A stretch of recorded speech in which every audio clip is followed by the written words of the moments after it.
नमस्कार दोस्तों, stock market studies में फिर से एक बार आपको स्वागत है। तो आज यहाँ पे मैं बात करूंगा एप्पल ग्रुप के एक दिग्गज कंपनी के बारे में, जो देखा जाए तो एक टायर इंडस्ट्री से बिलोंग करते हैं। तो आज जिस कंपनी के बारे में बात करूंगा, इसका नाम है एप्पल टायर। तो एप्पल टायर के बारे में आज बात करूंगा क्योंकि एक बहुत बड़ा अ, दिग्गज इंस्टीट्यूशन ने इस कंपनी के ऊपर एक टारगेट रखा है। तो वो टारगेट कौन किसके बेसिस से रखा गया है और वो टारगेट क्या अचीव हो सकते हैं, क्या वो टारगेट जा सकते हैं। तो इसके ऊपर बात करूंगा और क्या इस टारगेट के ऊपर आपको काम करना चाहिए। तो वीडियो को पूरा देखिए और अभी तक अपने इस चैनल को सब्सक्राइब नहीं किया तो जरूर सब्सक्राइब कर लीजिए, क्योंकि आपको daily basis stock market information and update चाहिए तो इस चैनल में बने रहिए। तो चलो देखते हैं आज के स्टॉक के बारे में। तो देखिए, सबसे पहले मैं कंपनी के में नॉर्मली चार्ट पैटर्न के ऊपर आ चुका हूँ। यहाँ पे आप देख सकते हैं, अराउंड आप 5 दिनों के चार्ट पैटर्न देखेंगे तो करीबन करीबन 3.5% का गिरावट देखने को मिला। और उसके बाद आप एक मंथ की चार्ट पैटर्न देखेंगे तो अराउंड 17% तक कंपनी ने लॉसेस दिया। 6 मंथ के चार्ट पैटर्न देखेंगे तो चलो 13% का लॉसेस है कंपनी ने आपको दिया। और एक साल की बात करूँ तो एक साल में करीबन करीबन 20% तक कंपनी ने आपको लॉसेस दिया। तो 5 सालों में क्या हुआ, 5 साल में कंपनी 27% तक लॉसेस दिया।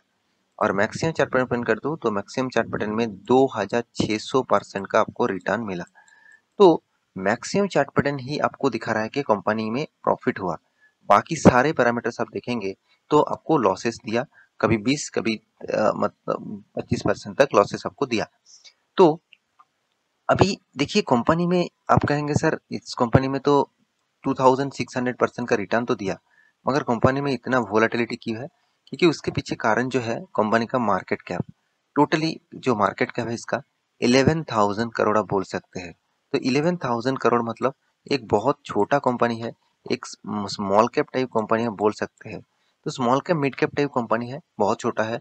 और जितना छोटा कंपनी होगा उतना ही ज्यादा वोलेटिलिटी देखने को मिलेगा। तो स्टॉक में अगर आपका हिस्सेदारी है तो आप इस कंपनी के ऊपर क्या करेंगे, तो चलो मैं आज यहाँ पे बताने वाला हूँ। तो सबसे पहले जो दिग्गज इंस्टीट्यूशन ने इसको टारगेट रखा है वो आपको मैं बता देता हूँ। मान के चलिए इस कंपनी का प्राइस रेंज अभी 180 रुपीज चल रहा है। जब मैं वीडियो बना रहा हूँ तब इसका प्राइस अराउंड 180 रुपीज चला है। तो इसका टारगेट कितना दिया गया है, चलो वो सबसे पहले देख लेता हूँ। देखिए, यहाँ पे दिग्गज वेबसाइट में द इकोनॉमिक टाइम्स के ऊपर आ चुका हूँ। तो द इकोनॉमिक टाइम्स के ऊपर इस न्यूज को पब्लिश किया गया है तो पूरा क्रेडिट इस कंपनी के ऊपर जाएगा। तो देखिए यहाँ पे क्या बताया जा रहा है, बाई रिकमेंडेशन कर रहा है क्या एप्पल और टायर के ऊपर। टारगेट प्राइस कितना, टारगेट प्राइस 245। और कौन टारगेट दे रहा है, एम के ग्लोबल, जो एक इंस्टीट्यूशन है, जो एक देखा जाए तो एक म्यूचुअल फंड कंपनी है। तो एम के ग्लोबल ने यहाँ पे इसका टारगेट रखा 245। तो अभी आपको देखना है वो टारगेट किस बेसिस से रखा गया है, और टेक्निकल चार्ट पैटर्न के बारे में भी दिखाऊंगा कि किस बेसिस से इन्होंने शायद टारगेट रखा है। तो मेरे हिसाब से जो टेक्निकल चार्ट पैटर्न में दिख रहा है उसी के बेसिस से इन्होंने टारगेट रखा है। तो चलो देख लेते हैं। देखिए, एमके ग्लोबल क्या बता रहा है, has by call on Apple tyre with A target price 245। और इसका करंट मार्केट प्राइस कितना है, अराउंड 176। मतलब जब इसका बाइंग प्राइस दिया गया था तब इसका करंट प्राइस कितना था, 176 था। और इसका टारगेट कितना था, इसका टारगेट दिया 245। मगर मैं इस तरीके से टारगेट को फॉलो नहीं करता। क्यों नहीं करता, चलो मैं आपको बता देता हूँ। एक्चुअली जब कंपनी कोई भी कंपनी किसी मतलब स्टॉक के ऊपर किसी कंपनी के ऊपर टारगेट देते हैं, मान के चलिए एमके ग्लोबल ने जो टारगेट रखा है वो किस बेसिस से रखा गया है वो किसी को वो बताते नहीं। उन्होंने क्या किया, बाइंग का कौन सा लेवल का बाई है और कौन सा टारगेट है वो तो बता दिया, मगर उस कंपनी का स्टॉप लॉस कहाँ है, मतलब आप स्टॉप लॉस कहाँ पे लेंगे, आपका अगर लॉस होता है तो आप कहाँ तक स्टॉप लॉस ले सकते हैं, उसका कोई यहाँ पे मतलब अंदाजा आपको नहीं दिया जाता। तो ये एक बिग पॉइंट्स में नेगेटिव जरूर कहूंगा, क्योंकि इस तरीके से पॉइंट्स देखकर आपको काम करना पड़ेगा। देखिए, आप जो यहाँ पे जो टारगेट रखा है वो शॉर्ट टर्म के लिए, कोई भी लॉन्ग टर्म के लिए यहाँ पे टारगेट नहीं रखा गया है कि चलो लॉन्ग टर्म में आप होल्ड करेंगे तो उसके लिए टारगेट रखा गया, बिल्कुल नहीं। तो मैं यहाँ पे इस टारगेट को मतलब इस तरीके से टारगेट को फॉलो नहीं करता हूँ। फिर भी बहुत सारे दोस्तों ने कमेंट किया, सर एपोलो कंपनी के ऊपर जो टारगेट दिया गया है उसके ऊपर क्या करूँ। तो चलो मैं टेक्निकल चार्ट पैटर्न के बारे में भी आपको बता देता हूँ। तो यहाँ पे मैं टेक्निकल चार्ट पैटर्न के ऊपर आ चुका हूँ। यहाँ पे मैं 1 डे का कैंडल स्टिक यहाँ पे ओपन करके रखा। तो देखिए कंपनी का जब हाई हुआ था यार, अराउंड आपको हाई देखने को मिलेगा 260, 260 तक गया था।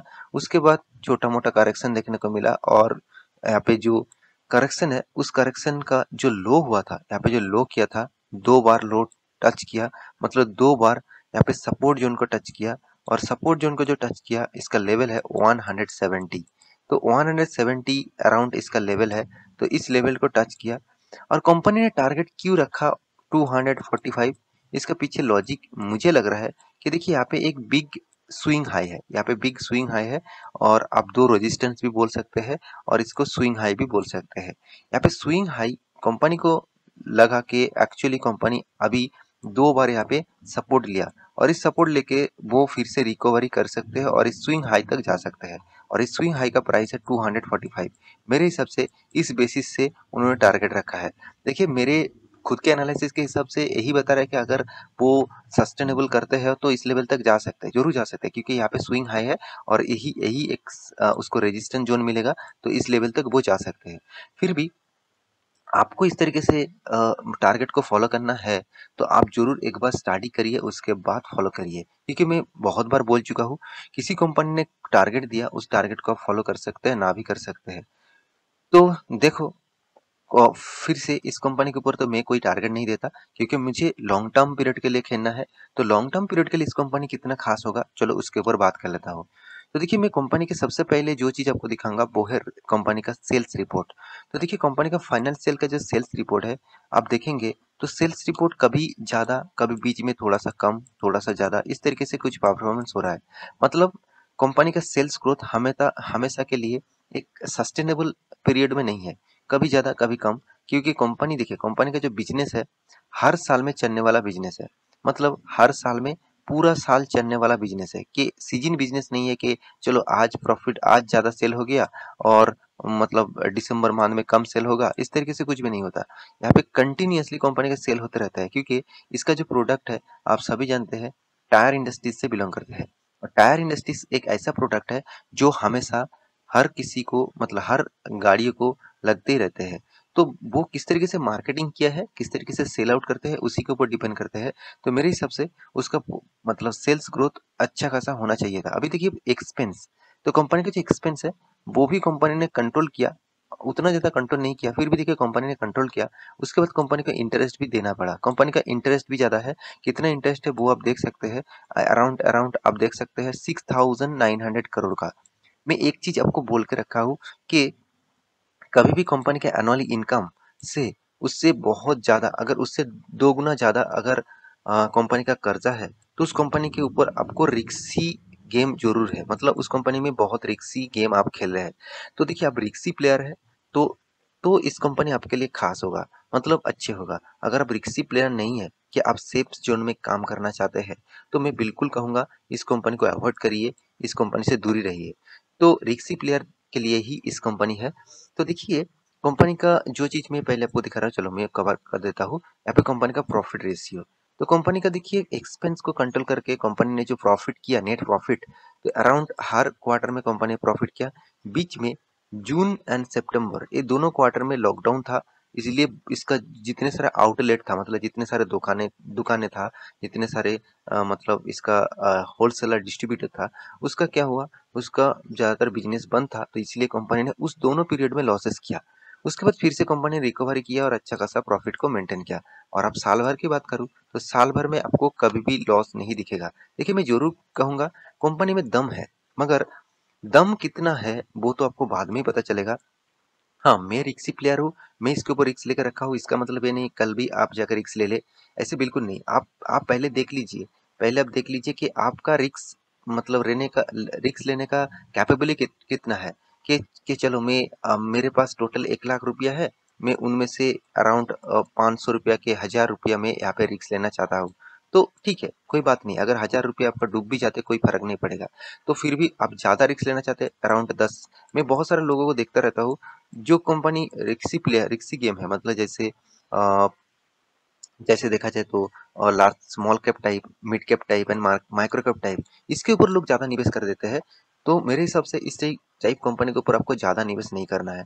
आपको सेफेस्ट ज़ोन में पहले पैसा मतलब फँसाना है, उसके बाद उससे कुछ परसेंटेज आपको इस तरीके से रिस्की गेम में खेलना है।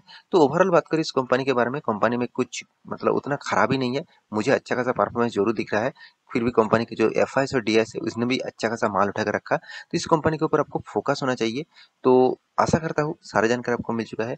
मेरे इस वीडियो आपको कैसा लगा ज़रूर कमेंट करना और इसी तरीके से वीडियो पाने के लिए चैनल को सब्सक्राइब भी करना। और हाँ, ये एजुकेशन पर्पस वीडियो था, तो आप इसके ऊपर निवेश कर रहे हैं तो खुद के रिस्क के ऊपर निवेश करिए। तो मिलते हैं नेक्स्ट टॉक लेके, तब तक के लिए अच्छे से रहिए, अपना ख्याल रखिए, बाय बाय।